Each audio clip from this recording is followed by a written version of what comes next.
Meus amigos e minhas amigas, bem-vindos a todos e a todas ao canal do Instituto de Economia da UFRJ.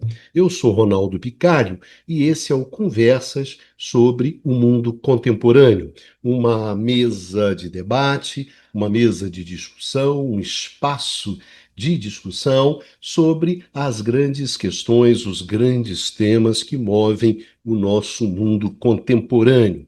Hoje, nós vamos conversar com vocês sobre os Estados Unidos. Na verdade, os Estados Unidos e nós.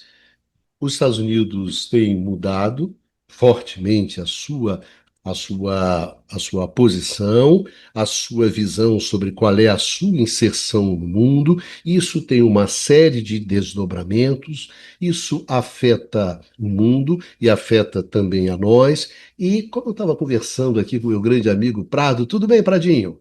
Para mais uma Tudo bom? conversa? A gente estava Prazer aqui. imenso.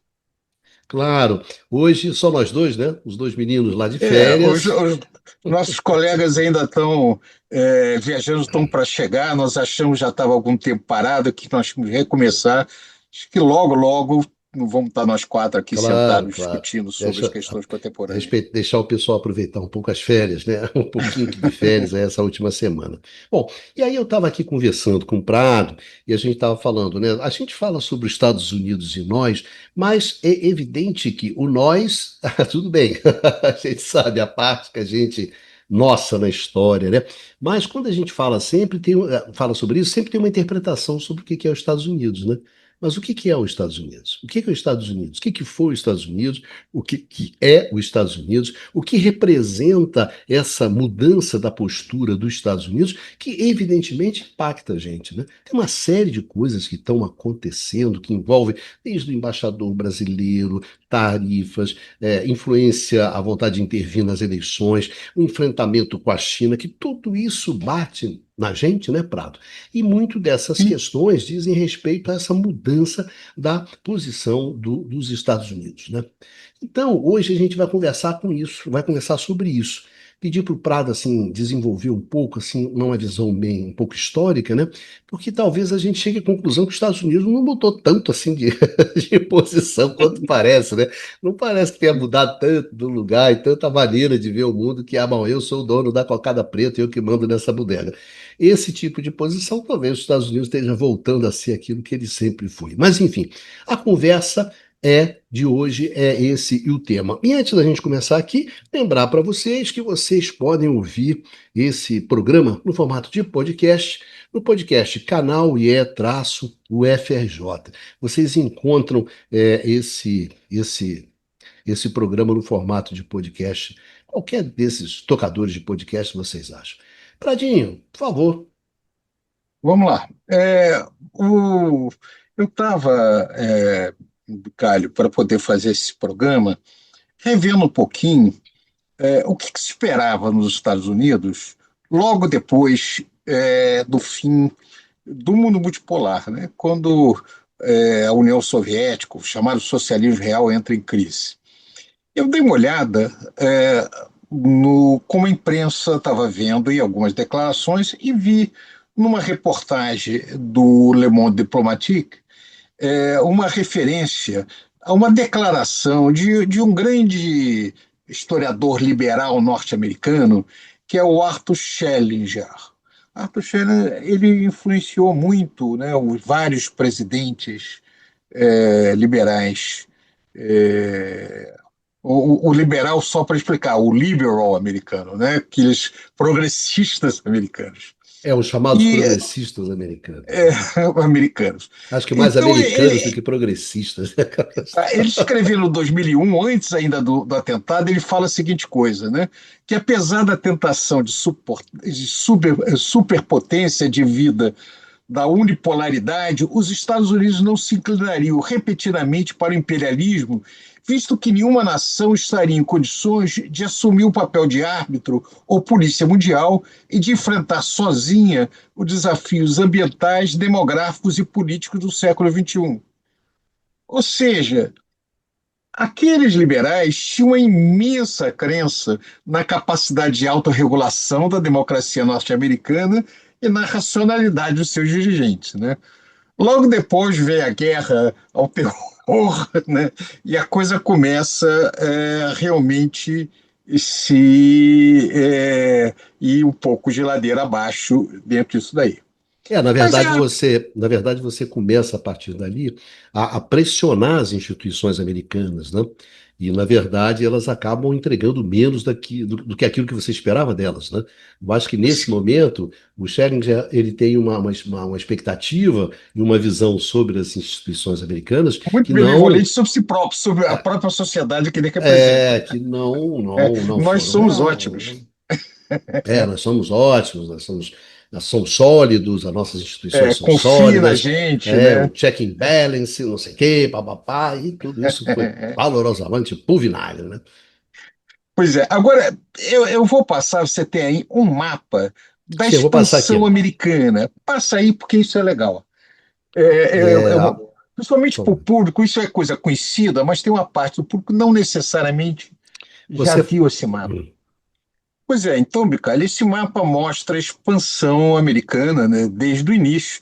O território original dos Estados Unidos, é, lá o de 1783, era esse em marrom que está aqui. Era uma área relativamente pequena, e há um processo de crescimento ao longo do século XIX, é, a- onde começa com a expansão para a chamada Compra de Louisiana, da França. A França, tem que se lembrar, era aliada americana, né, inimiga da Grã-Bretanha nesse período, guerras napoleônicas. O, e áreas que foram tomadas também aqui da Espanha ao longo desse período, Flórida, West Flórida, etc. E a expansão em direção a outras áreas. Ah, Meados do século XIX, os Estados Unidos vai incorporar metade do Texas. Na verdade, começa com a população de origem de colonos norte-americanos que entraram no território do México e que vão fazer um levante contra o governo do México e vão criar a chamada República do Texas. Posteriormente, eles vão pedir anexação aos Estados Unidos. O México vai se opor a isso, inicia a guerra dos Estados Unidos com o México, e os Estados Unidos não apenas incorporam o México, mas uma área imensa, que incluindo a Califórnia, Arizona, Nevada, uma área gigantesca vai ser incorporada também nos Estados Unidos. Quando você caminha para o final do século XIX, você vai ter outras áreas que vão ser também incorporadas nos Estados Unidos, para os Estados Unidos nesse momento. Por exemplo, o Havaí e o que vai ser, que era originalmente o Império Polinésio, né, um reino polinésio, em que vai ser o presidente americano McKinley, que não por acaso é o grande inspirador do Trump. Ele vai, na prática, fazer uma intervenção militar no Havaí e vai incorporar o Havaí em julho de 1998. Isso está no meio também desse final de século. Vai haver uma guerra dos Estados Unidos com Espanha, e o argumento vai ser que a Espanha teria atacado um navio americano em Cuba, que Cuba estava em guerra civil contra os Estados Unidos, e os Estados Unidos vencem a Espanha e incorporam aos Estados Unidos, adquire Filipinas, que passa a ser colônia americana, Guam, Porto Rico e Cuba transforma-se num protetorado americano. Pouco depois, em 1904, por ação americana, o Panamá vai ser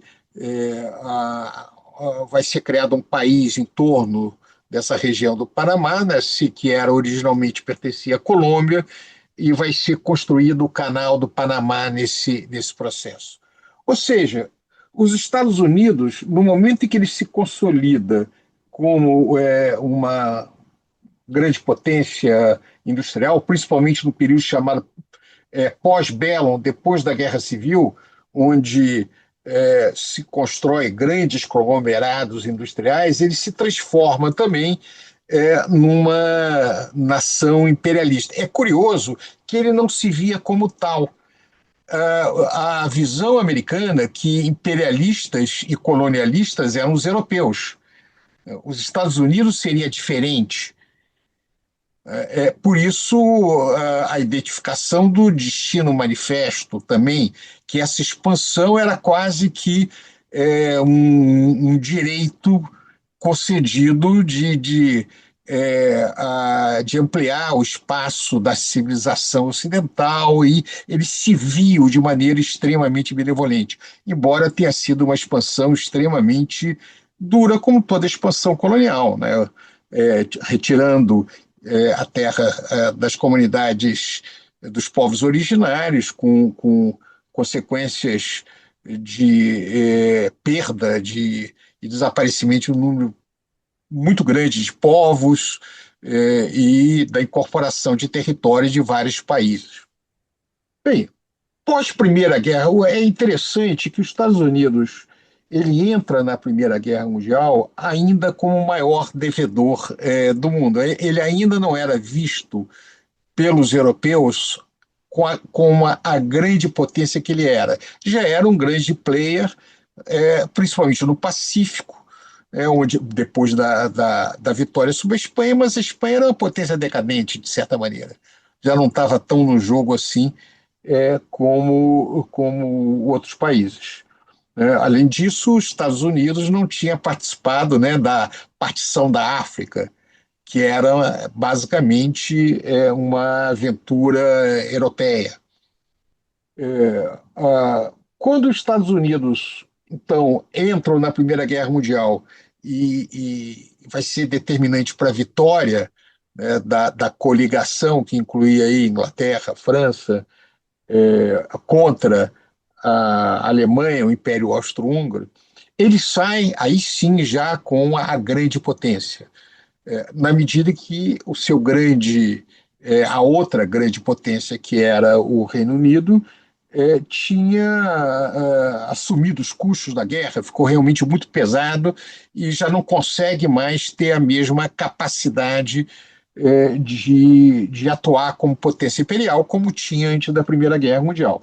De qualquer maneira, é, o, o, as- o- a- depois da Primeira Guerra Mundial, tanto a Inglaterra como a França ainda expande as suas fronteiras coloniais, né? Territórios do antigo Império Austro-Húngaro, em especial o Oriente Médio, vai ser dividido entre protetorados entre França e Inglaterra. Aliás, boa parte dos problemas hoje do Oriente Médio também, de certa maneira, tem como uma parte considerável da responsabilidade a ação tanto da Grã-Bretanha quanto da França nessa região. Fizeram uma bela confusão que 100 anos depois continua tendo efeitos muito grandes sobre isso. Pós Primeira Guerra Mundial, é um período de crescimento acelerado dos Estados Unidos. É o chamado Fordismo, a economia americana bomba, os Estados Unidos formam essas grandes corporações, a indústria automobilística americana vai ter um boom gigantesco. Para que se tenha mais ou menos ideia, em 1913, os Estados Unidos produziam 485 mil automóveis. Em 1925, 3,7 milhões de automóveis. Em 28, 4,4 milhões de automóveis.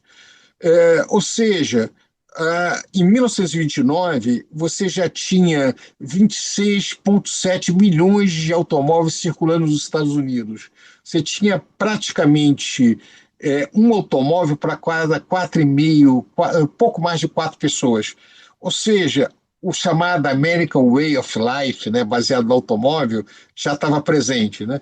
Só uma curiosidade, Bicalho, que é muito interessante, quando você tem a Grande Depressão, que 29, que vai marcar esse período de entreguerra também Uhum. para os Estados Unidos, e você tem toda uma literatura da Grande Depressão, você tem uma obra muito importante chamada As Vinhas da Ira, é, que apresenta o do John Steinbeck, Isso. que mostra uma família que vai perder sua fazenda, conta um pouco a história da vida dessas pessoas que passaram uma situação muito difícil na Grande Depressão. É curioso que o movimento da família pobre se faz num caminhão velho, Isso. num pequeno caminhão velho. Quer dizer, mesmo os pobres já eram motorizados naquela época nos Estados Unidos. De qualquer maneira, a Grande Depressão é um choque gigantesco para os Estados Unidos, né? Depois de um período de boom, as pessoas talvez não tenham ideia do tamanho da queda da atividade econômica. Por exemplo, em 1930, o PIB americano caiu 9,3%. Em 31, caiu mais 6,2%. Em 32, mais 15,8%. E 33, mais 3%. Então, Paradinho, foi uma derrocada gigantesca da economia americana, né, nesse início da década de 30. aqui, Paradinho. Esse aqui é o automóvel do filme. Tem Pois é, o filme é do John pois é. Ford, né? Acho que James Stewart, que virou um Isso. clássico também, que é Vinhas da Ira, e é nesse automobil aí que eles vão, né? São pobres, né? Mas pobres Isso, motorizados. exatamente. Exato. Né? Você imagina, compara com o Brasil nesse período, para ter ideia da diferença da situação quando nós analisamos esse tipo de Situação. esse tipo de situação.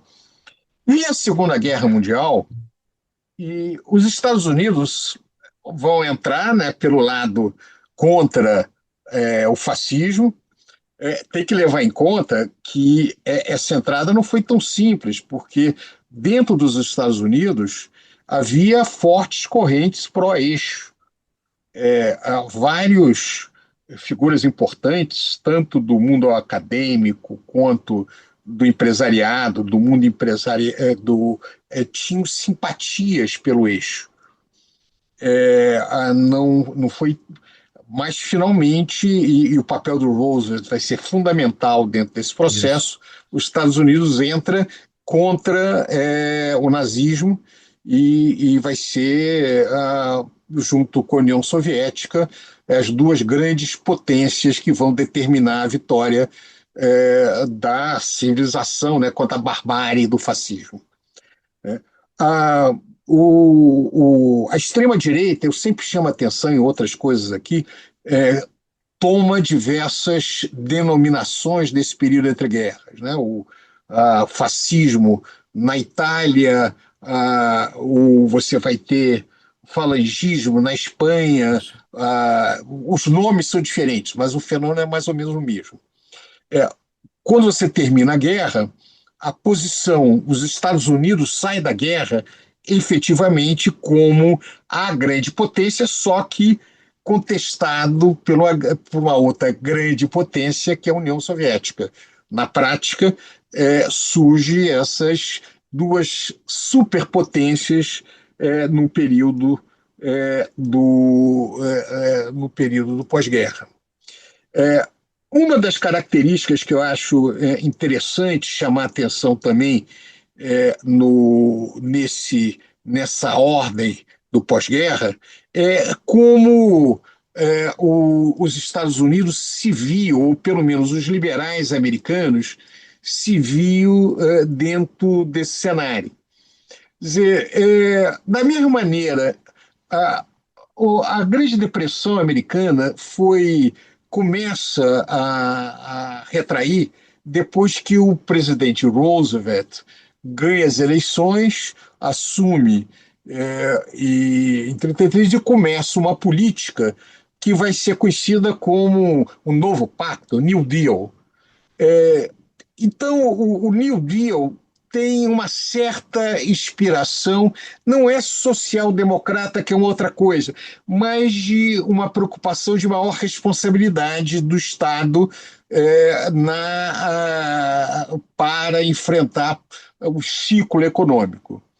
E o papel de um Estado ativo está muito associado à figura de Roosevelt, tanto que o nome liberal está associado a todos os economistas, pessoas que são inspiradas pela visão do Roosevelt. O Roosevelt se identificava como um liberal reformista. Ele achava que socialismo, social-democracia, alguma coisa do gênero, não tinha penetração dos Estados Unidos. Então, no caso americano, os liberais são basicamente esses progressistas, né, que vão aí passando pelo Kennedy, Clinton, Obama, intelectuais como Krugman e vários outros dentro desse cenário. Essas pessoas viram que, da mesma maneira que o New Deal deveria assumir responsabilidade pelo bem-estar dos Estados Unidos, os planejadores da política externa americana deveriam promover também um bem-estar no Ocidente. Era o papel deles garantir o progresso, a ordem. Isso, na visão deles, legitimava a intervenção militar, inclusive sempre que necessária. Essa intervenção era vista como intervenção benevolente e pontual, né? Essa é a visão que eles tinham deles mesmos. É interessante que o presidente do pós-guerra nos Estados Unidos, que tinha insuspeito com esse área militar, porque tinha sido comandante das forças armadas americanas durante a guerra, que é Eisenhower, ele, no imediato pós-guerra, ele faz uma famosa declaração que o governo deve se resguardar contra a aquisição da influência não desejada do que ele chama complexo industrial militar. Quer dizer, a grande preocupação dele era que esse imenso poder dado pelo crescimento da indústria militar americana, de certa maneira, contaminasse a democracia americana.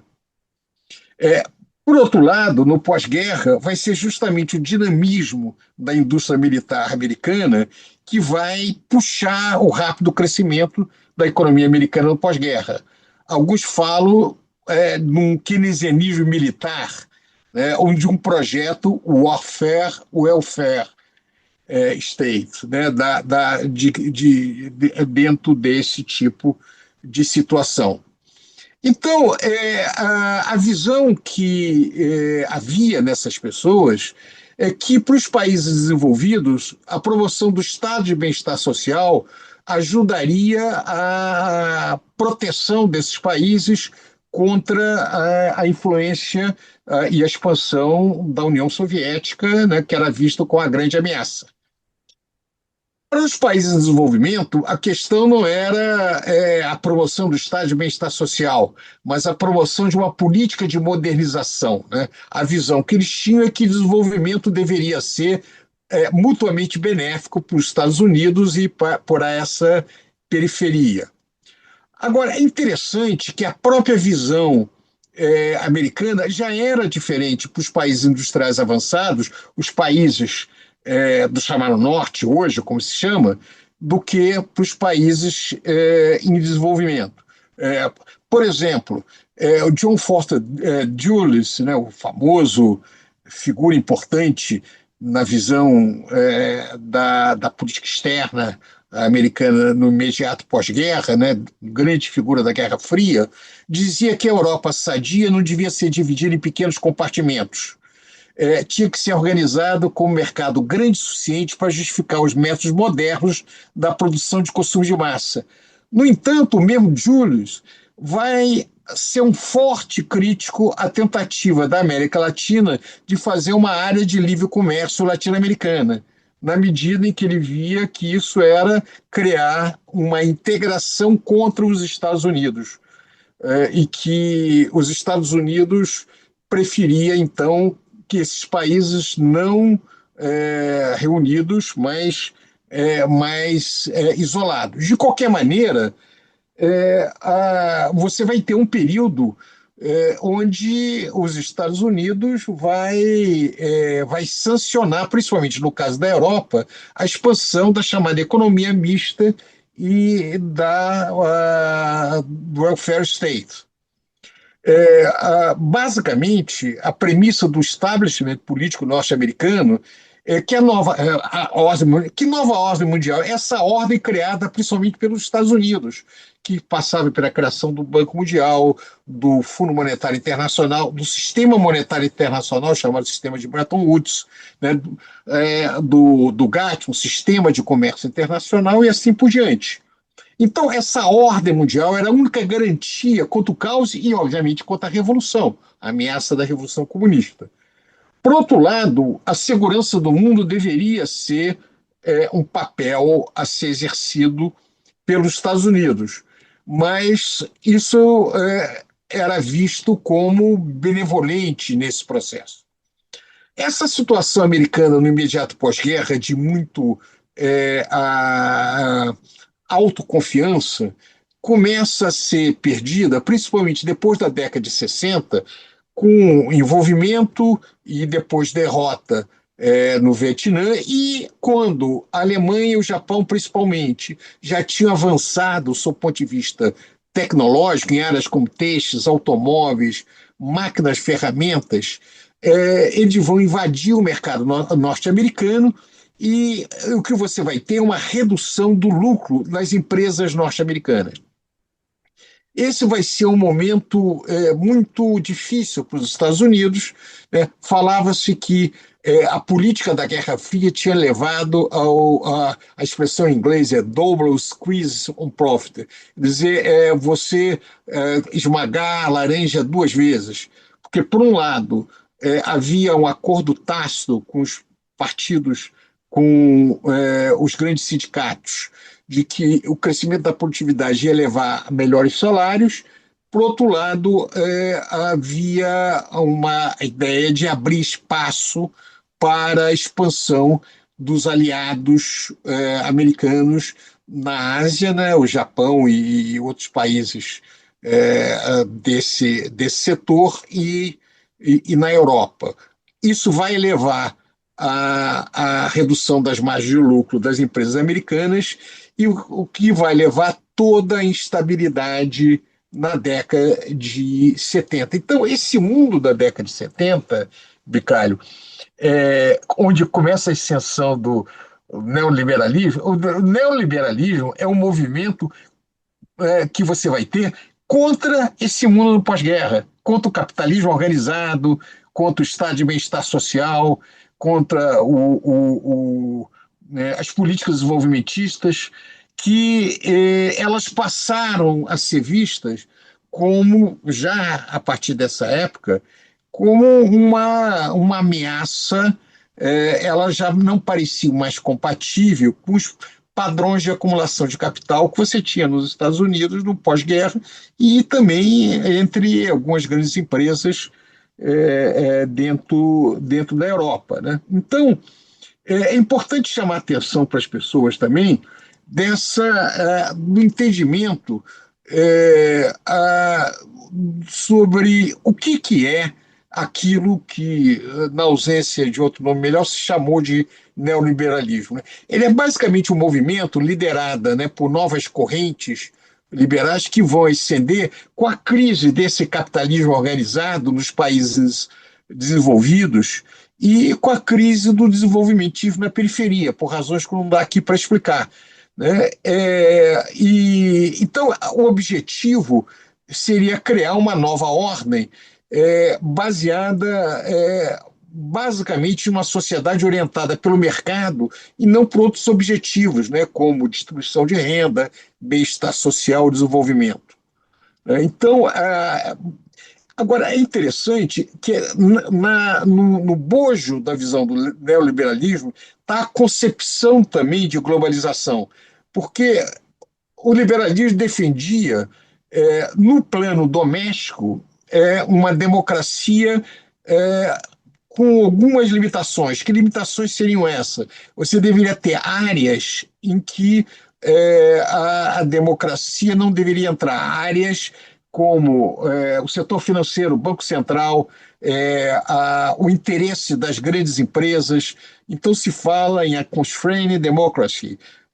Essas áreas deveriam ser substituídas por gestão técnica, um Banco Central independente, agências reguladoras independentes, independente de quê? Independência do ciclo eleitoral, portanto, da ordem democrática. O dirigente que, de alguma maneira, tentasse, o governo que tentasse entrar nesses setores era chamado de populista, ou seja, ele abriria mão da, entre aspas, boa técnica para atender as demandas da população, entrando em setores que seriam reservados para esse processo de acumulação de capital. E, por outro lado, a ideia de que o nacionalismo também deveria ser limitado. Ou seja, na esfera internacional, os países não deveriam ter possibilidade de serem, de defender seus interesses domésticos sem limites. Áreas deveriam ser resguardadas, né, acordos internacionais para limitar agendas nacionalistas, limitar a amplitude das políticas industriais, o papel do investimento internacional e assim por diante. Então, era basicamente era essa visão. E a grande questão é que o neoliberalismo ele se apresentava como uma proposta que iria resolver a crise econômica que vivia na década de 70. É interessante que aquele Estado keynesiano de bem-estar social tinha como sua grande fragilidade o fato de que, como ele trazia uma segurança para os trabalhadores, um elevado nível de emprego, esse poder dos trabalhadores pressionava muitas vezes os ganhos das empresas. Isso era visto, então, como uma ameaça aos empresários e uma pressão inflacionária quando esses salários crescessem mais do que a produtividade. Por outro lado, a grande fragilidade do Estado neoliberal é como ele era induzido pelo setor financeiro, toda a demanda era puxada pelas finanças, ela produz bolhas no mercado de ativo e grandes crises financeiras. Né? A consequência dessas crises financeiras é uma explosão de déficit público, que, por sua vez, justifica uma intervenção do Estado e que leva a novas medidas de austeridade. Então, você tem um ciclo assim que você vai retomando nesse processo. O fato, Bicalho, é que as promessas dessa agenda neoliberal não foram atendidas, não foram cumpridas. Né? Principalmente os trabalhadores ficaram numa situação cada vez pior. Né? A distribuição de renda, mesmo nos Estados Unidos, piora profundamente desde a década de 70, na Europa piora profundamente, e esse processo de globalização vai levar vai abrir espaço, por um lado, para o crescimento da China, porque, por razões, nós não vamos entrar, não dá para a gente entrar numa grande discussão sobre a China agora, mas a China, ela se aproveita os espaços deixados pela formação de cadeias globais de valor, de grande a integração do comércio internacional para ampliar a sua produção industrial. Vai crescer de maneira sustentada ao longo desse período. O que acontece é que o resultado da globalização, que o grande vencedor desse processo, vai ser a Ásia, em especial a China. Por um lado, os Estados Unidos vai se ver cada vez pressionado pelo crescimento da China, e, por outro lado, a massa de trabalhadores, tanto na Europa quanto nos Estados Unidos, eles sentem-se não representados pelas políticas de todos os governos que ali colocavam, né? Com a perda constante dos empregos, com a ausência de melhoria, com a estagnação da sua posição de vida, e buscam razões para isso. E essas razões que abrem espaço para o crescimento da extrema-direita. A extrema-direita cresce justificando como a causa da miséria. Do caso dos Estados Unidos, são esses mexicanos, são os imigrantes da Europa, são os imigrantes africanos do mundo islâmico, né, que estão destruindo nossos empregos, por um lado. E, mais recentemente, os Estados Unidos, que cria essa ordem internacional, ele chega à conclusão que essa ordem não mais lhes interessa. E o que ele resolve fazer? Vamos romper com as regras de jogo. De início, um pouco devagar. Nós temos que lembrar que foi em Obama que começa, no caso da OMC, começa a haver uma certa retração, a não indicação de diretores de árbitros para resolver problemas de controvérsia. Isso não melhora com Biden. Depois, realmente, quando entra o Trump, ele possivelmente rasga toda essa ordem, vai tudo para o espaço e vira uma guerra. Ele retorna a uma agenda nacionalista que é muito parecida com o que os Estados Unidos tinham antes da Primeira Guerra Mundial. Né? E que ele vai ter um pouco no início, no período pós-Primeira Guerra Mundial, que ele não se envolve muito no mundo, ele tenta retornar. Aí que é a grande discussão, Bicalho, onde eu acho que entra o nosso papel dentro disso. A impressão que eu começo a ter é que, inclusive, com vários autores liberais americanos, ou seja, defensores de uma internacionalização onde o papel dos Estados Unidos é um papel fundamental, começa a perceber que a tentativa americana de se firmar como uma potência, como a única grande potência, como já ficava claro lá em 2000, não era viável, não é viável. E aí entra o problema. Aparentemente, o exemplo mais recente está sendo a dificuldade que os Estados Unidos estão tendo de atuar na defesa, não apenas dos seus interesses, mas na proteção dos seus aliados lá nesse conflito com o Irã.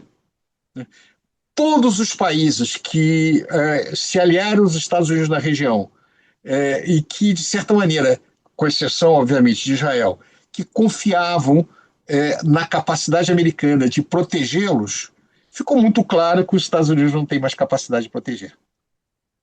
Além disso, está claro também que o objetivo que os Estados Unidos se colocou de mudança de regime naquela região também não é viável. Então, a situação americana ficou muito fragilizada nesse setor.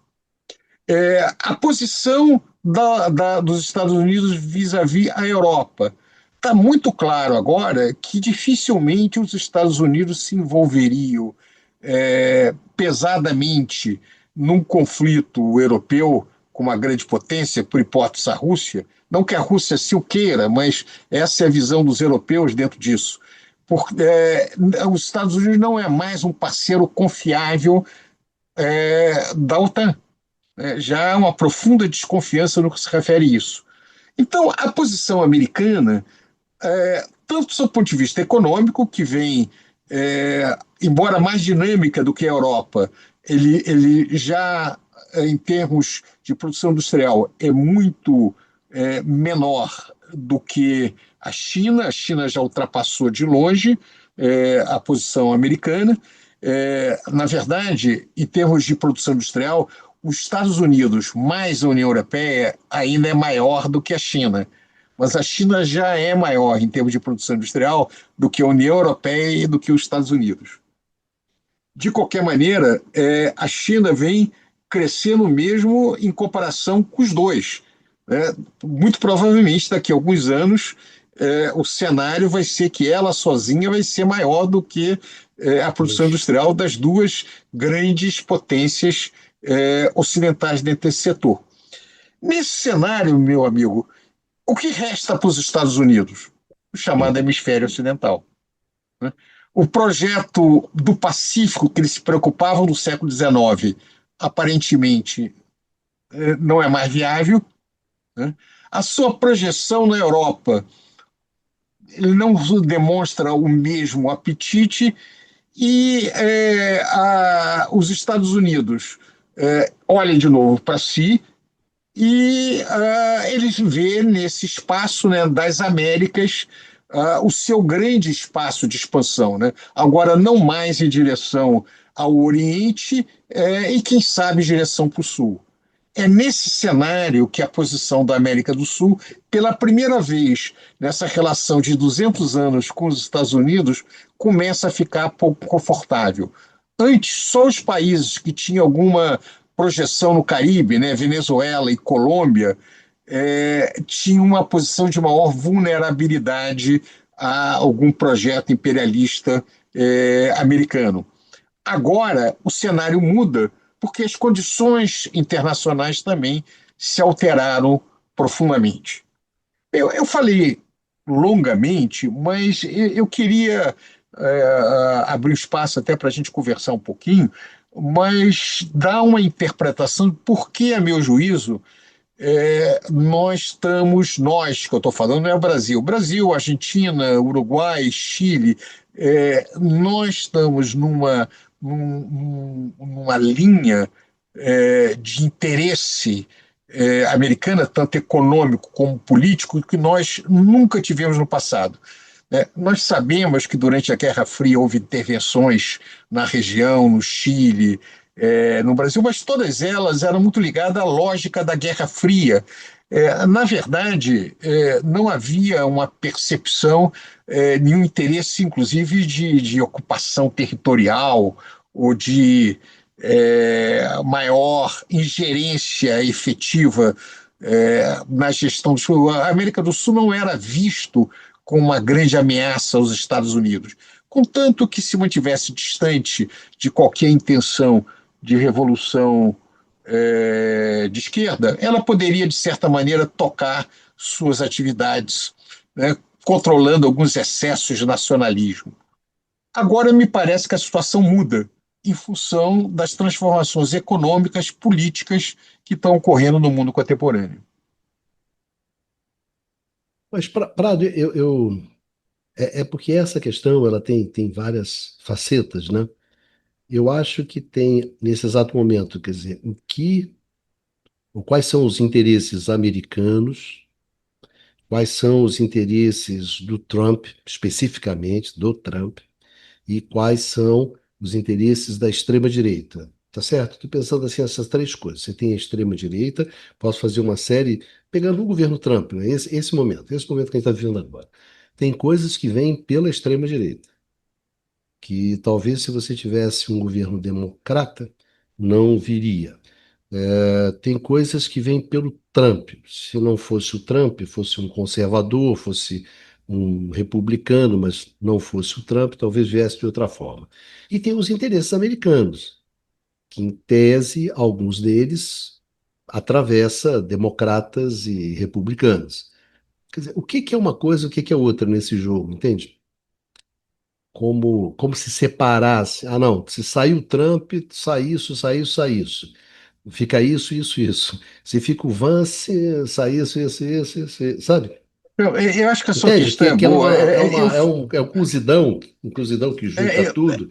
E agora, é, é, o que é, comecemos pelo básico, assim, mais importante, que são os interesses americanos, que Pois é, passam eu pelo fiz uma coisa bem enfrentamento com passemos por um exemplo, quer dizer, o nas enfrentamento grandes, nas com a grandes China. questões. Na É, América Latina, mas, estou passando na América Latina, tá certo? Concentrando aqui a discussão na América Latina. claro. É, pensamos assim, os interesses americanos, os interesses chineses, o enfrentamento, né? Que se dá no Brasil, que se dá em torno do porto peruano, que se dá em torno do canal do Panamá, né? Você tem uma série de coisas que estão acontecendo, se dá em torno também de algumas questões que estão no Chile, enfim, e que parece É, tudo muito é, misturado, né? Parece tudo muito misturado. claro, claro. Eu entendo que se fosse o governo democrata, ah, a forma seria muito diferente. Mas o conteúdo, a direção não se alteraria tanto. Vamos ordenar um pouquinho isso. Quer dizer, Desenvolve o ah, texto, como diz os garotos. é, Desenrola o é, texto. vamos ordenar um pouquinho isso.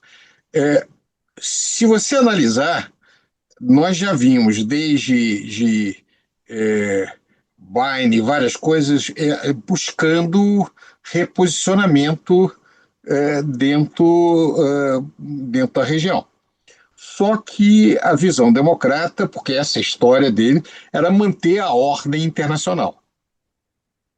Essa ordem internacional foi construída principalmente com papel fundamental dos liberals, né, que sempre tiveram.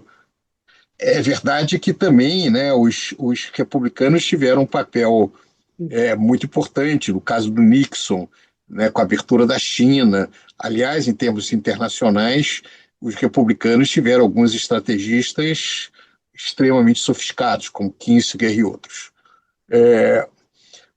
Então, de certa maneira, eu entendo que, por um lado, a direção caminharia, a pressão talvez seria mais econômica e mais sutil. Por outro lado, você tem uma mudança grande que é a transformação da economia americana de uma economia cuja base é a indústria, a grande indústria, né, a indústria automobilística, o petróleo,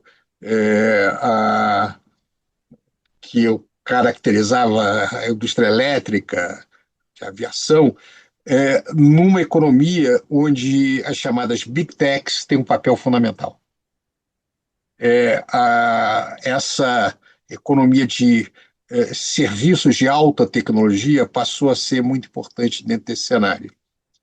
E aí entra um novo desafio, né, que é a questão da liberdade de atuação dessas empresas no mundo. A Europa, de alguma maneira, trabalha para regulá-las, né? Nós estamos buscando também alguns espaços de regulação. Aí você já tem claramente uma disputa e um cenário onde a tentativa de reduzir as margens de manobra dos governos nacionais de defenderem seus interesses é consistente com o interesse desses segmentos mais dinâmicos americanos, né? A China tem a sua capacidade de controle desse segmento, né? A Índia também, a Rússia, o grande mercado, né, dessas empresas é basicamente a Europa e o hemisfério ocidental, não tenha dúvida, e seus aliados na Ásia. Então você tem uma questão que se coloca aí. A questão da extrema-direita nós já discutimos aqui outras vezes.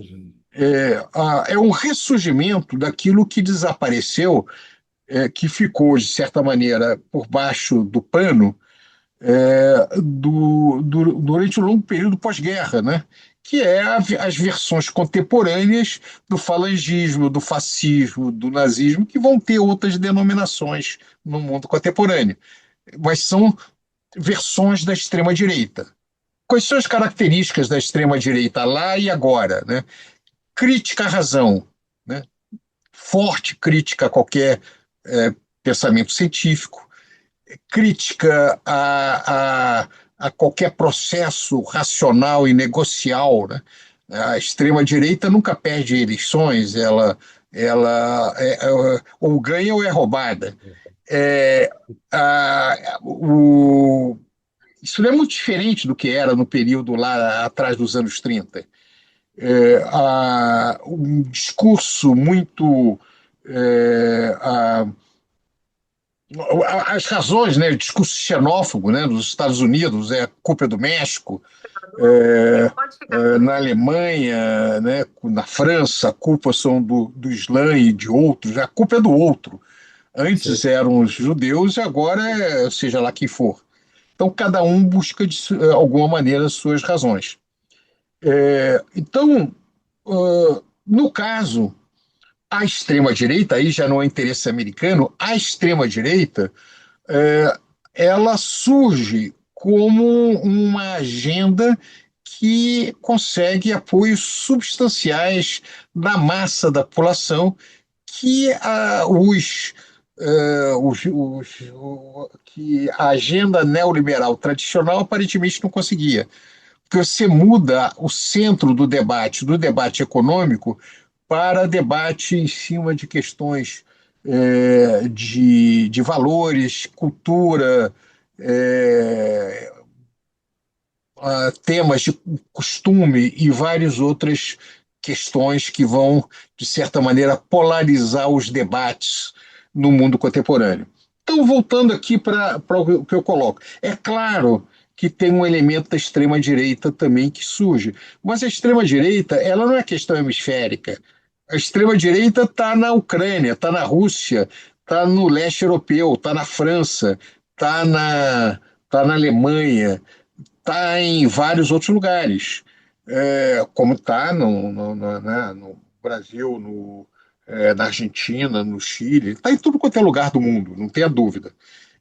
Ela ressurge com caras diferentes, em alguns lugares mais religiosos, outros lugares mais secular. Ela vai tomando forma, aliás, como era nos anos 30, né? Ela tem formas que são formas distintas dentro desse setor. É, então, isso tem uma agenda que é própria. Então, você tem essa agenda política, tem a questão econômica, mas o fato é que se a disputa agora, a disputa econômica e geopolítica, se nós vamos caminhar para uma ordem multipolar, sob o ponto de vista político e econômico. Ou seja, o que interessa para países de renda média, como Brasil, Turquia, Índia e vários outros, que ele compre e venda de muitas fontes, e que ele tenha liberdade de circular nos diversos polos de poder de maneira razoavelmente protegida. Ou seja, aos nossos países interessa a construção de regras de jogo.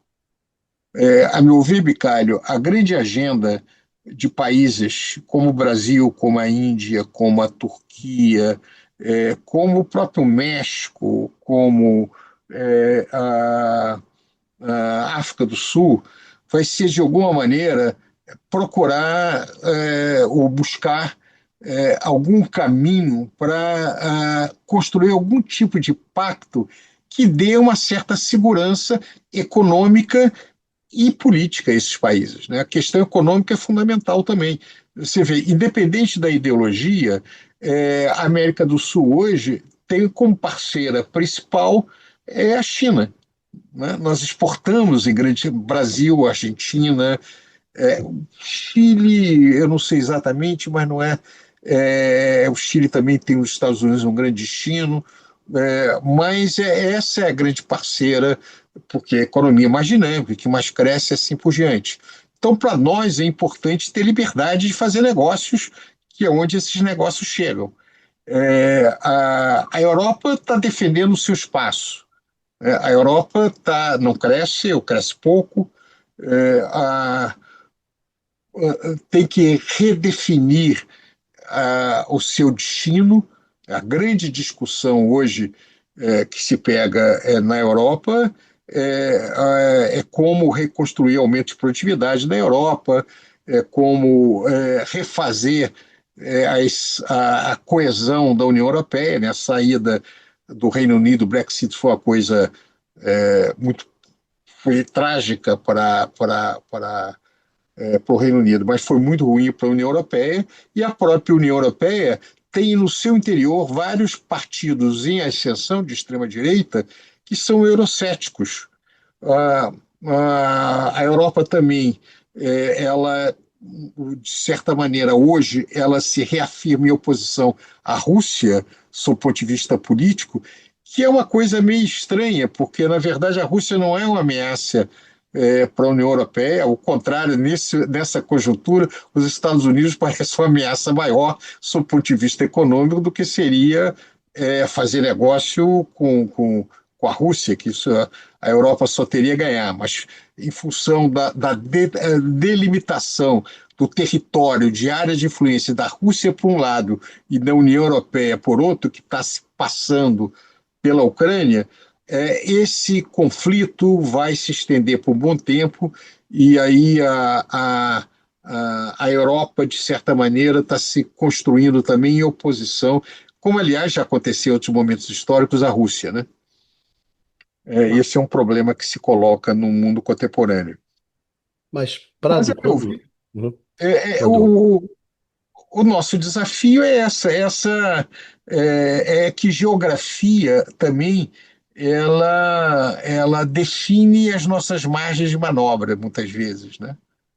Eu Você acho está assim, nas até que Américas. ponto, por exemplo, Estados Unidos, nesse exato momento, fazendo muitas pressões sobre os governos na América Latina, mas muito forte no caso peruano, muito forte no caso, bom, mesmo no caso argentino, porque se você pensa, a Argentina tem uma forte relação com o Brasil, né? Uma relação econômica que é muito Claro, forte. As duas economias são bastante entrelaçadas. Os chineses também têm entrado muito na Argentina, inclusive garantindo assim, inclusive crédito, empréstimo, grana, né, sim. em determinados momentos. Então, digamos que a Argentina depende hoje bastante, em termos de investimento, de infraestrutura, de tudo isso, da China e do Brasil. No entanto, o Milei tem uma postura bastante agressiva com relação ao Brasil e mesmo procura se afastar um pouco da China, mas em função das relações políticas que ele tem com o governo Trump, com o governo americano, no caso específico do Trump da extrema-direita. Quer dizer, isso você observa também no Chile, porque no Chile tem uma presença de empresas chinesas, né? Você tem empresas chinesas na América Latina, bastante forte hoje em dia, não é pouca coisa. E os Estados Unidos começa forçando muitas retaliações, exigindo afastamentos. O que eu falo é o seguinte: é claro que o que nos interessa é uma coisa, que evidentemente não é o que interessa aos Estados Unidos hoje. Sem dúvida, a gente tem essa divergência. A questão, Prado, é como é que os países da região conseguem se reunir de alguma forma, o que não me parece que está acontecendo, muito pelo contrário, com a vitória da extrema-direita em alguns países, justamente para resistir a essa pressão americana. Alguns Mas países vamos lá, eu acabei de pegar aqui. podem ter uma capacidade é, de resistir maior ou menor, mas outros não. Enfim, não vejo nenhum tipo de movimento no sentido dos países do continente aqui para tentar. Porque essa pressão ela vai aumentar, ela vai rompendo todo tipo de limite, né? Porque no governo Trump você não tem esses limites mais, você jogou a criança, o balde, tudo, né? A bacia fora. Então tá uma barra pesada muito grande. Vê o caso brasileiro, né? Que vai para lá, enfim, tenta resistir. É isso que eu estou falando, quer dizer, não vejo nenhum tipo de movimento na América Latina de tentar reunir, até talvez pela vitória da extrema-direita, não sei, provavelmente, de fazer algum tipo de resistência, né? interessante ver onde é que a China está investindo na América Latina. Eu acabei de pegar aqui o dado. O maior destino de investimento da China na América Latina é o Brasil, de longe. Ela investiu no Brasil 70 bilhões de dólares, é o total de investimento entre chinês entre 2000 e 2025, ou no século XXI. E ela emprega no Brasil 178 mil trabalhadores.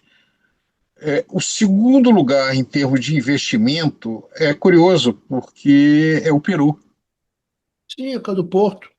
por causa do Porto. Porto. E ela emprega 55 mil trabalhadores lá.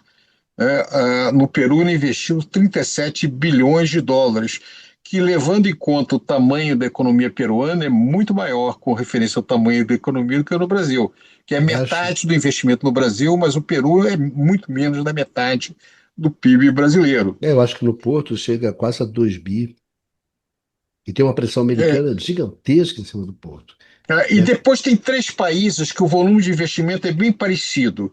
O México, com Né? 26,5 bilhões de dólares de investimento, emprega 26 mil trabalhadores. A Argentina, 25 bilhões de investimento, emprega 40 mil. No Chile, 20 bilhões de Hum, investimento, emprega 25 mil.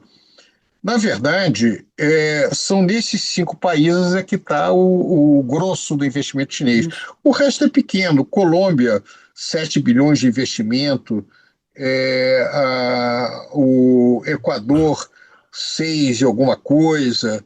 A Venezuela era pouquíssimo, 4 bilhões, apesar de tudo que se discute, o tamanho do investimento era muito pequeno. Tem até um investimentozinho na Goiânia de pouco mais de 1 bilhão, e nos Estados Unidos e em Cuba é praticamente nada, é menos de 1 bilhão, 700 milhões de Mas, dólares. mas olha só, tem uma questão aí que está acontecendo também, que é uma coisa bastante sutil, mas é uma mudança no sentido do comportamento dos chineses.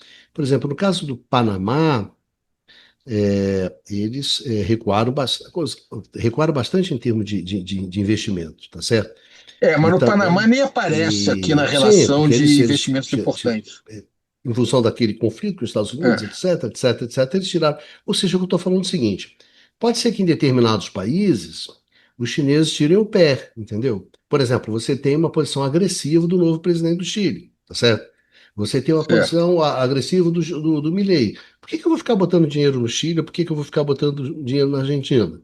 Ou seja, de você sinalizar também, os chineses sinalizarem assim, cara, se você, né, me trata dessa maneira, por que que tu vai querer ser meu parceiro, né, comercial, de infraestrutura e tudo mais, se você trata mal as minhas empresas, rompe contratos de concessão que já tinham sido estabelecidos, enfim, esse tipo de coisa, né? Ou seja, eu estou falando o seguinte, que a posição, quer dizer, nós e os Estados Unidos atualmente, em função da posição americana, até porque os Estados Unidos, na verdade, pelo lado dele, os Estados Unidos e os outros, né? E os outros não têm a menor relevância, o que importa sou eu e os outros. Agora, nós, como tem do outro lado dos Estados Unidos, é uma coisa complicada, difícil. Eu não acredito que essas relações vão ser fáceis.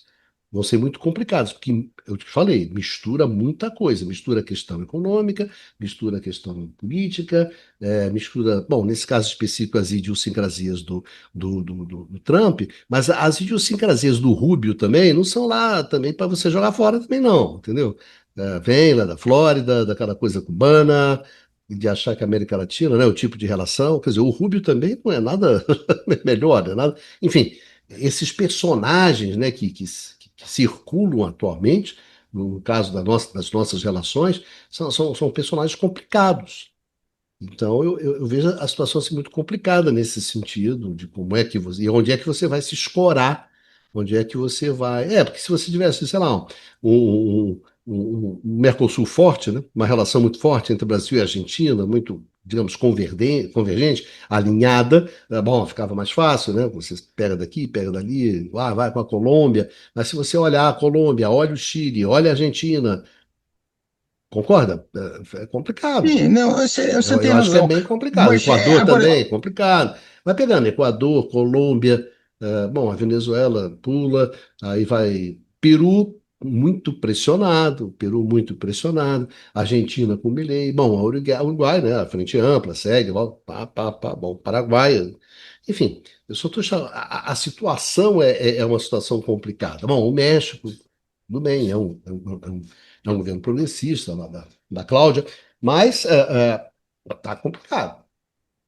Pois é, mas é muito interessante. Eu fiz aí, botei aí para você, uma série Hum, de dados de pesquisas de deixa eu botar percepção aqui. de China e Estados Unidos. Eu queria aproveitar, a gente já está há algum tempo, fazer alguns comentários sobre isso, porque eles são muito interessantes. Ah, é isso, né?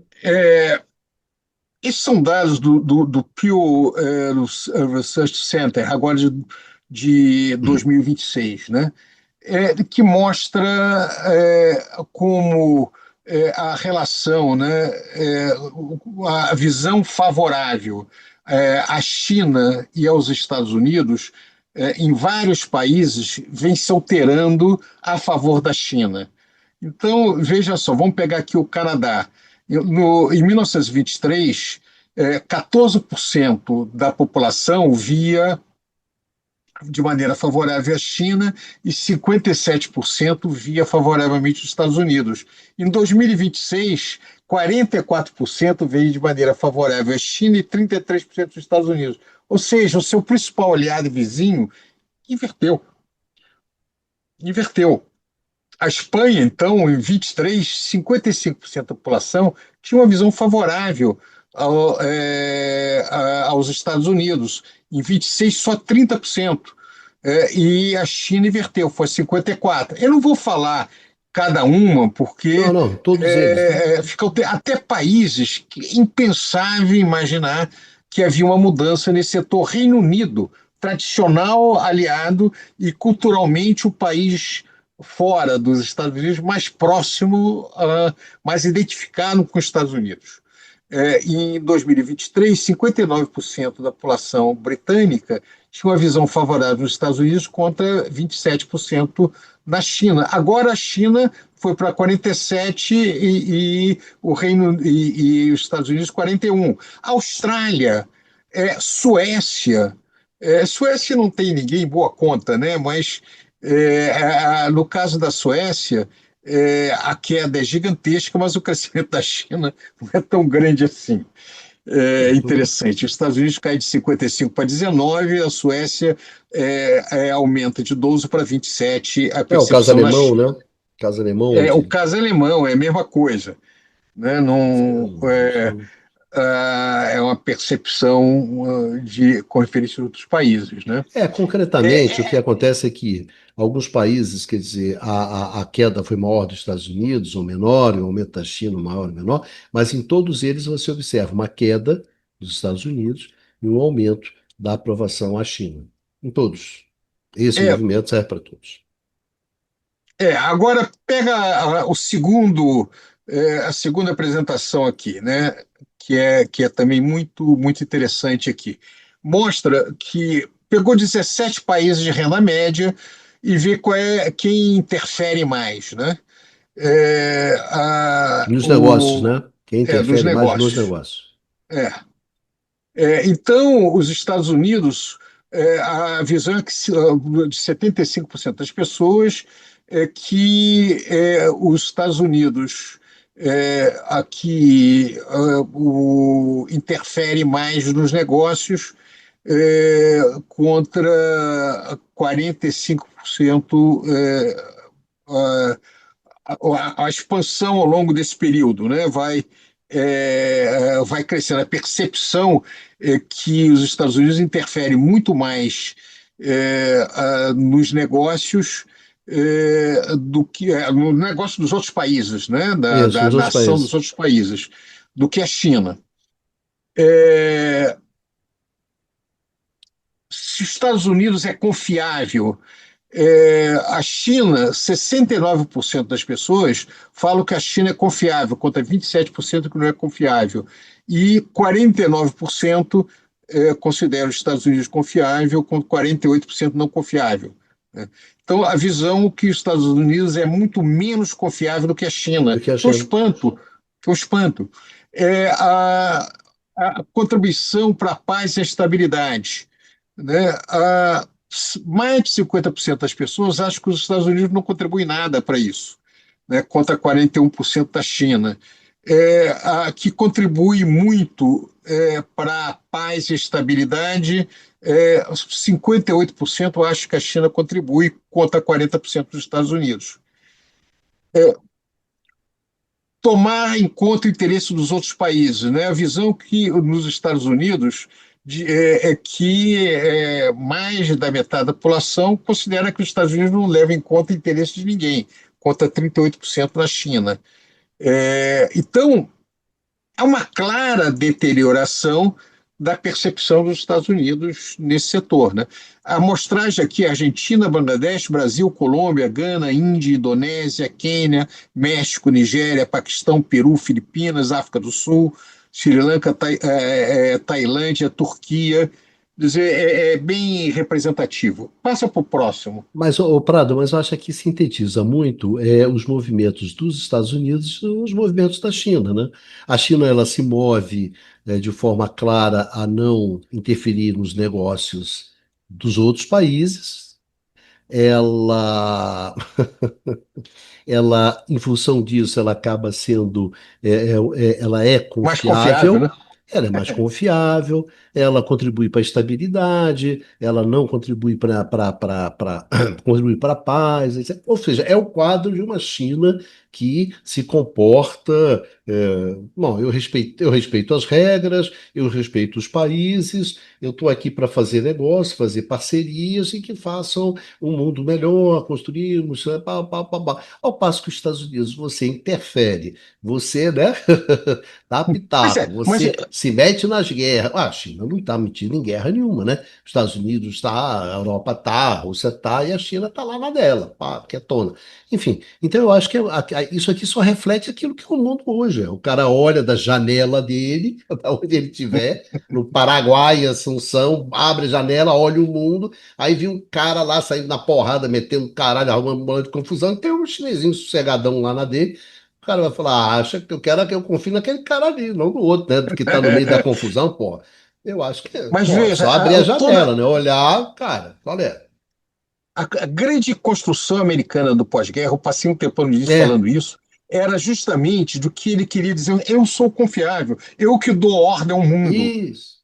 Isso ele jogou fora. Quando Eu sou você um não cara tem isso, legal, meu né? amigo, Pô, gente, você para eu sou um cara legal. Eu sou um cara você legal, para né? influenciar Pô, só sou com gente força boa. militar. A capacidade de influenciar americana hoje não é mais cooptação, é ameaça. Uhum. Ele perdeu a capacidade de cooptar, né? Sim. Isso, sob o ponto de vista americano, é muito complicado. Isso Não, eu ou diria. Não, não sei se é enfraquece. ponto. Não sei, isso é muito forte. Se isso é no ponto de vista americano, é complicado. Num tipo de estratégia americana, sim, é complicado. Se você imagina essa estratégia do soft core, é isso, de você. De convidar os outros para o desenvolvimento, sabe? Não, é complicado. Mas não se esqueça que também mesmo com a Terra Prometida, pau, pau, das oportunidades, mesmo para dentro, os Estados Unidos também ficou complicado, né? Não só para Tem fora, razão. mas também para dentro. Onde quer dizer, o pau come Pode para estar fora, comendo dentro também, né? exatamente, o Nunca pau come foi para fora e o tão caldo cai para dentro, né? conflituoso em décadas. Agora, Isso. voltando a essa situação que você falou, por que eu acho que é complicado? Porque quando você tem capacidade de cooptar, isso é mais barato do que se você apenas usa força militar e poder. É, é uma questão meramente de natureza econômica. O que está acontecendo agora, né? Você pega as minhas fontes. O que é interessante é o seguinte, né? O Pew Research Center é uma fonte basicamente americana. É o Quer dizer, pior. então eu estou usando aqui fontes americanas também. Eu estava lendo, por exemplo, o Philip O'Brien, que também é um americano, um liberal, que está justamente mostrando que os Estados Unidos gastou a grande parte da sua capacidade, das suas armas, que uma parte importante de armamentos que eram fundamentais para defender territórios, né, no caso a Ucrânia e seus aliados no Oriente Médio, o Patriot e vários outros, que ele está, de certa maneira, fragil. Ele não consegue recompor o seu arsenal com determinado tipo de arma para o qual ele não estava preparado. Isso aconteceu com a Inglaterra, Bicalho, no século XIX. Quando um país está preparado para disputas coloniais e muda a natureza da guerra, ele fica meio vendido. Os Estados Unidos ele tem um poder militar gigantesco, ou para enfrentamento estratégico, né, para luta contra na Guerra Fria contra a União Soviética, quer dizer, um poderio nuclear gigantesco, ou para guerras assimétricas. Mas essas guerras com pares, onde você tem um adversário com maior capacidade tecnológica, agora com o surgimento de drones, mudou a regra, ele já está com uma certa dificuldade de conseguir obter resultados similares. Além Mas, disso, é muito importante chamar a atenção que numa disputa, numa guerra, guerra é uma estratégia política. Então, os Estados Unidos ganhou todas as batalhas do Vietnã, mas perdeu a guerra. Ele teve todas as vitórias táticas, mas, sob o ponto de vista estratégico, perdeu. não, Ele foi obrigado a sair. No Afeganistão, qual era o objetivo estratégico? Era impedir que os talibãs ficassem no poder. Passou lá 20 anos e os talibãs ficaram no poder. Agora, no Irã, qual é o objetivo estratégico que ele apresentou de início? Era mudar o regime. Não vai conseguir mudar o regime. Então, você não importa se você vence, tem vitórias táticas, se você não consegue alcançar seus mas, resultados estratégicos. mas Agora, Fernando, Paulo, o que eu acho interessante nesses gráficos aqui, que apontam os países da América Latina, o que eu acho bastante interessante é que você vê claramente que a queda dos Estados Unidos, que é essa a linha verde, não é isso? É. Então você vê os Estados é, Unidos, no caso do Chile, no caso do Brasil, no caso do Peru, no caso da Colômbia, no caso da Argentina e o México, sim, depois uma pequena recuperação. Essa queda, ela acontece, cara, no governo Trump. sim, Era o governo sim, Trump. agora, A de partir do qualquer momento que o maneira, Trump toma nessa região, uma posição bastante agressiva em relação à América a região, Latina, né? aos países, à região, você vê claramente que a confiança, né, se você quiser, a visão favorável aos Estados Unidos, ela cai. Ela cai em Agora, função é da uma política região do do Trump. mundo. Eu acho que é muito é, claro, porque você pode dizer que no Chile tu estava vendo ali com uma recuperação, se você olha no México, você vê uma recuperação bastante forte da aprovação americana, mesmo no caso brasileiro, no caso do Peru, tá vendo? No caso da Colômbia, no caso da Argentina, e depois do Trump você vê, que é 26, não é isso? 25, é, 26, ali você vê claramente que você tem uma queda. Tem uma queda de. Tá vendo? Todos eles têm a mesma queda. Ou seja, a política do Trump para a região tem se traduzido numa desaprovação americana cada vez maior na região. apesar de ser a região do mundo onde a popularidade Sim, americana é a maior. É curioso isso. Quer claro, dizer, é. é bem estável. Você tem na região uma direita pró-americana muito forte, quando você analisa isso. Você vê bem no caso da Colômbia, é 63%. É 63, né? 63% no caso colombiano. É. Então, Então, o peso cultural americano na região é avassalador. ué, É 59% no avassalador. México, Né? Mesmo o 61% no Brasil, Peru. quase a metade da população Sim, tem uma visão favorável. O Peru, a metade da população. O Chile é que caiu bastante, né, para 37%. A Argentina é isso. metade da população, um pouco menos, 44%. Né? Então, os Estados Unidos ainda têm muito poder. Quer dizer, a tragédia americana é que se ele aperta mais, provavelmente vai afundar mais na região. Sem dúvida, tem um pouco Aí ele vai ter que usar mais o poder, né, a força, mas de qualquer maneira ele tem uma aliança forte desses segmentos pró-americanos de extrema-direita na região toda que seguram. É, E aqui a, é o Trump, o, do United aí o Trump, States e Trump. aí o Trump, né? a opinião dos Estados Unidos, 36 países, tá? A média global. Então, a visão dos Estados Unidos, primeiro, né, a visão global dos Estados Unidos, de 36 países, é 57% com uma visão não desfavorável, né? favorável. Você vê como a América Latina, na média, tem uma visão mais Isso, favorável dos Estados Unidos, exatamente. tá? Agora você vê, É, por exemplo, não do confio no Trump, sem Trump, né? confiança no Trump, Quase 76%. 80%, né? Se você puxa É, um pouco, quase 80%, né? é. Como aliado, né? Metade da população acha que não é aliada. E 63% acha que não contribui nem para a paz, nem para a estabilidade mundial. É, o que é razoável, né? Bastante razoável em É, função das coisas que estão acontecendo. dois terços da população mundial Isso. acha que os Estados Unidos, dessa amostra, né, que os Estados Unidos não levam em conta o interesse dos outros países. E a visão sobre. Isso é que é mais impressionante. A visão da liberdade pessoal dos Estados Unidos. 56% da população acha Não respeito. que o governo americano não leva em conta, não respeita as liberdades individuais. Isso, A visão dos Estados Unidos, que é o país da liberdade individual, não vai isso. estar aliada, A à liberdade das percepção pessoas, que né? o mundo tem dos Estados Unidos. É, mas principalmente em função daquilo que está acontecendo dentro dos Estados Unidos, né? Ah, perseguição aos imigrantes, uma série de coisas, de aberrações, Weiss, enfim, por aí vai, etc, etc, etc.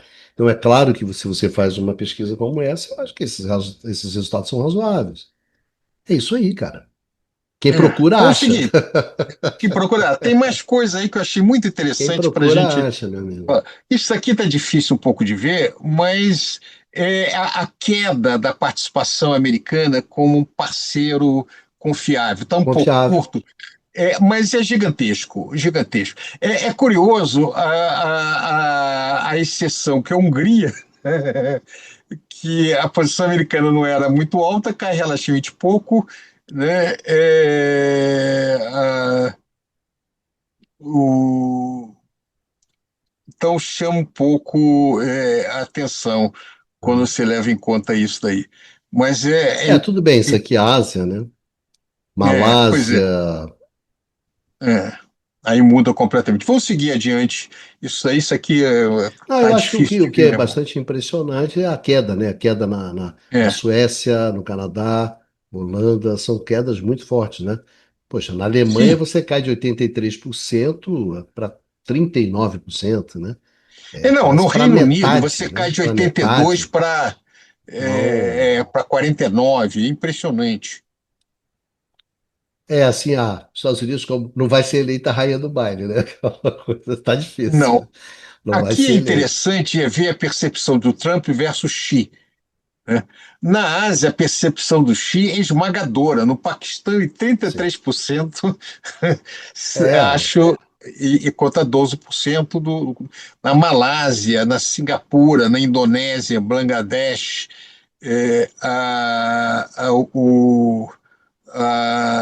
o West Bank e a West Jerusalém, a população muçulmana, né? Obviamente, o Trump é 4%, né? 40% não confia. A Turquia também, assim por diante. O que é interessante são os países que têm maior confiança para o Trump, Israel, relativamente.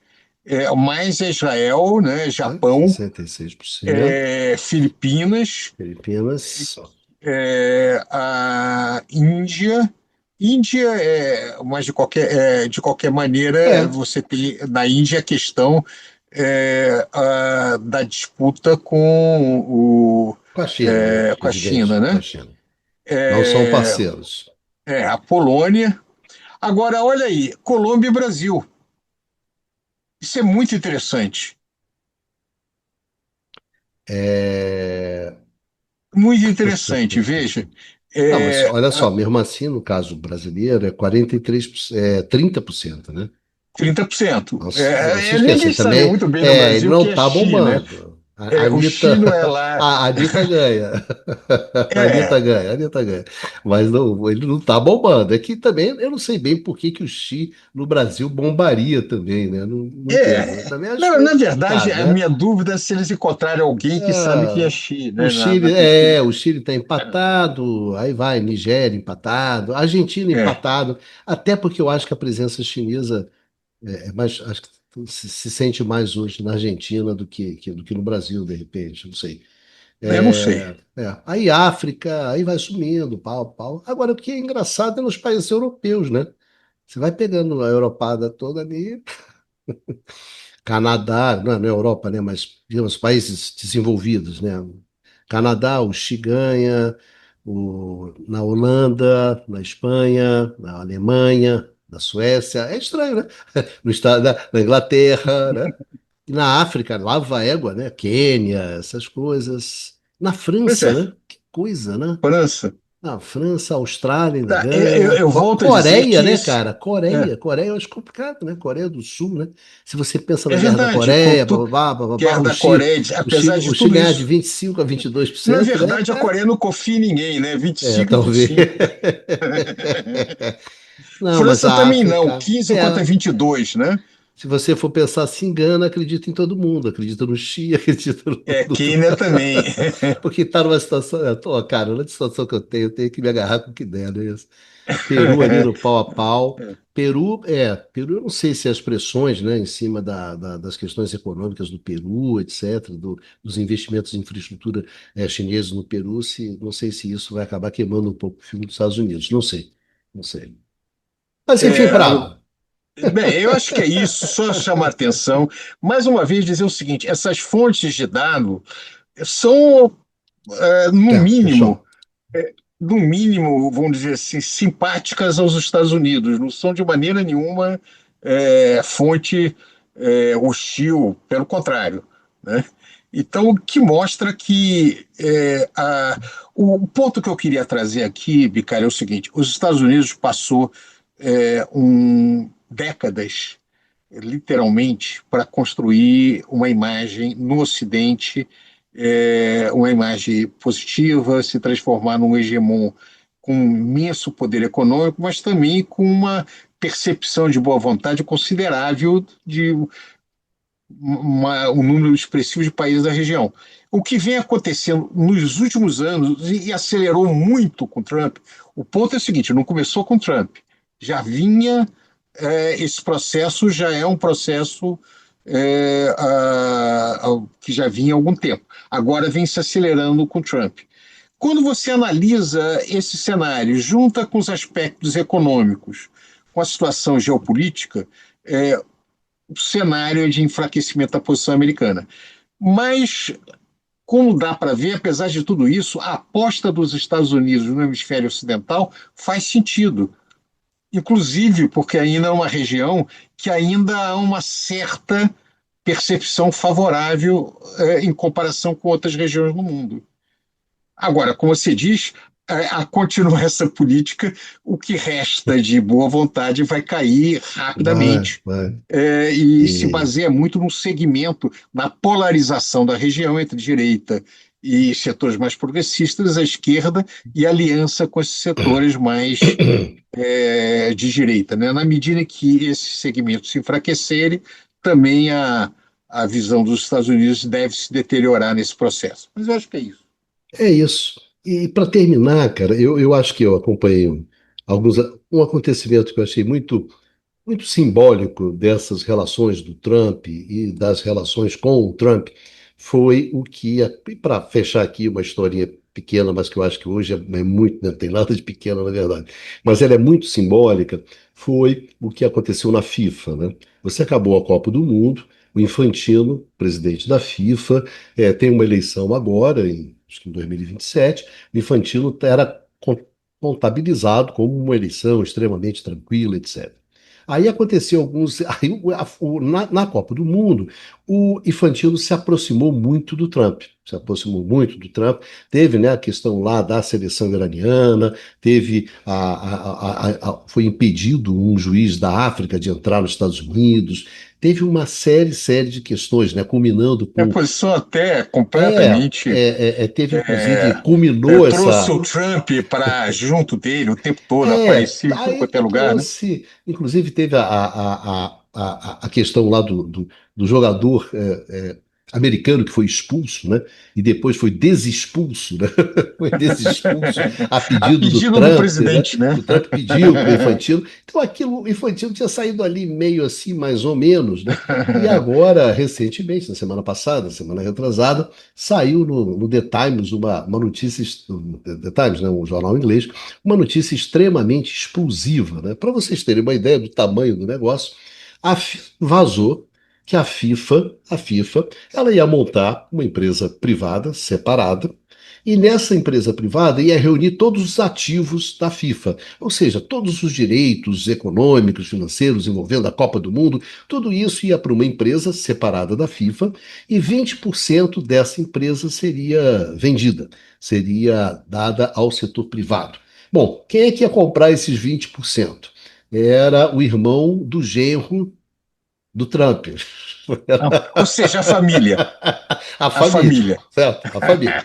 A família que ia comprar. Não só tinha esse detalhe, mas o pessoal falou assim: mas, gente, por que a Hum, FIFA vai fazer isso, né?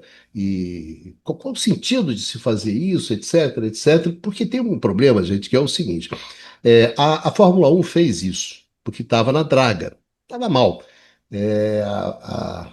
O vôlei, né? A Confederação de Vôlei também fez isso, mas a FIFA, gente, é uma prova de sucesso arrasadora.